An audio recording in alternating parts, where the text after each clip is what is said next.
country music has always been about storytelling, and for Chase Wright, his own story has become his greatest song yet. From a college track star to a Nashville singer-songwriter, he's built a career on honest lyrics about love, heartbreak, and growth. His new album, Chasing Shadows, marks a new chapter, and Chase joins us ahead of his Houston tour stop to talk about the real-life stories behind his songs. Good morning, Chase. Good morning. Good morning. Thank you guys so much for having me. Absolutely. All right. You were born and raised in Lebanon, Indiana, and I don't know, but it sounds like a small town. Yeah, no, not like terribly big, but it's funny, since I've left in like 2019, it's just grown so much. So now I guess it's getting a little bit bigger, but yeah, definitely not very big. I feel like everybody knows everybody. Yeah. All right. Music has always been around you, but it was not your plan early on. But when you look at how music was all around you and your family, I don't think you could escape it. Explain to people kind of the musical influences you grew up with.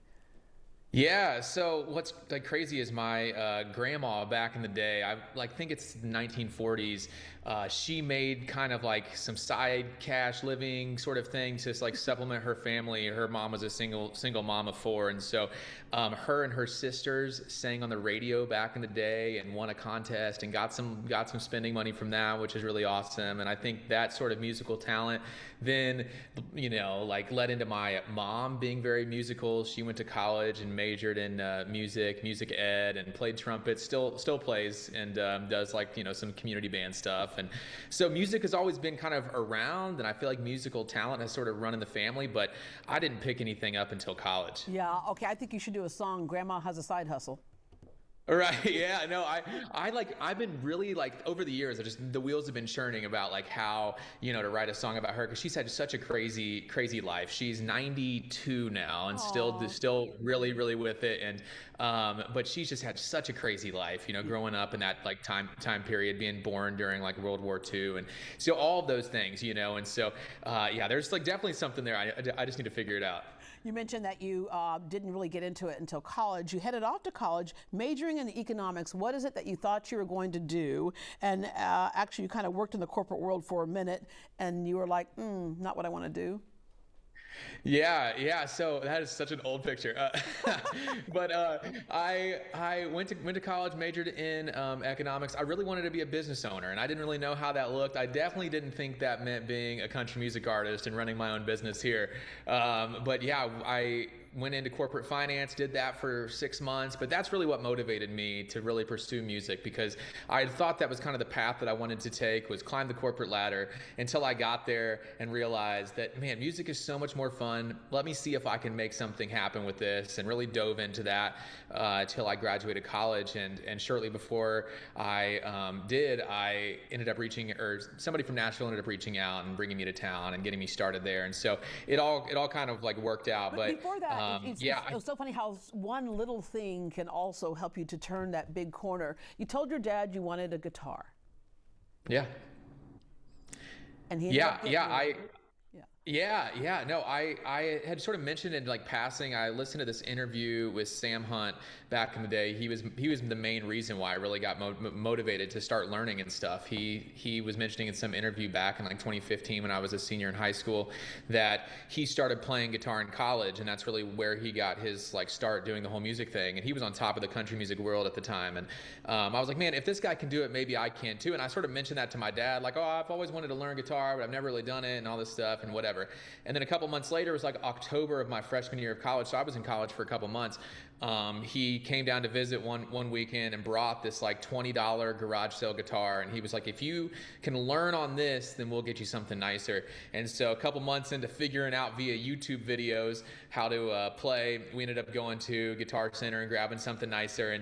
And so that was sort of what jump started things. And yeah, man, it's just been such a crazy journey from that point in my college dorm room, learning guitars learning how to play guitar on YouTube, to now being able to do it as a full-time career. And what a great time for you to come into the business, because back in my day there was none of that. You couldn't learn that way, right? But there's several instances where learning something from online or using something online really worked to your advantage. You played gigs, in person, but you also posted online every day, and you built a following. Yeah, I think social media has been such a huge part of my whole career and journey so far, because that was the one thing early on, just my business mind, right? Early on, I was like, social media is the only thing that I can really control. I can control how much I'm posting and the quality of content that I'm posting.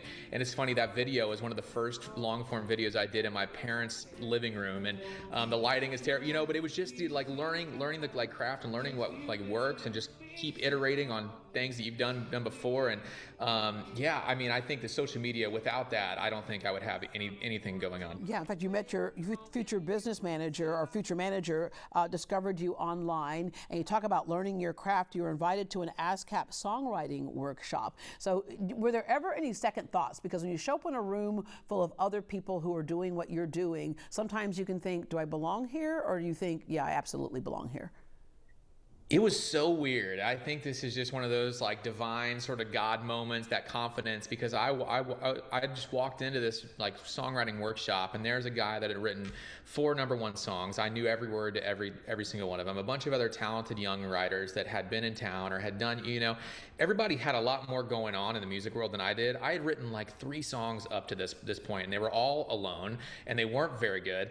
But I went in there with such confidence, like, I know I can do it. I don't know why I know I can do it, but I know I can. And throughout that like weekend of doing the songwriting workshop and then doing some co-writes after that, my confidence just kept building and building.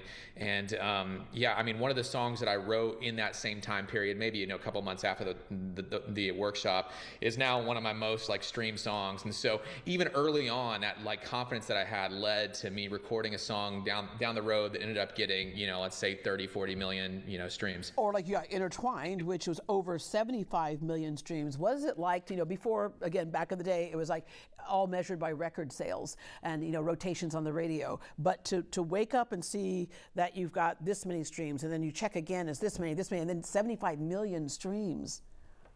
Yeah, and I think, you know, cumulatively over all the like songs and all that, I think we're looking at close to like 425 to 450 million streams cumulatively since 2020, when I started putting out music, which, you know, I've been doing this thing fully independent without a record label this whole time. And so to have those sort of numbers coming from something so small, and our team is small but mighty, you know, and so it's just really awesome to see what we've been able to build over the last 6 years now. But your songs are therapeutic. You know, you turn on the song, you're always talking to somebody. They either have been there, or they're in the middle of it, or they're through it.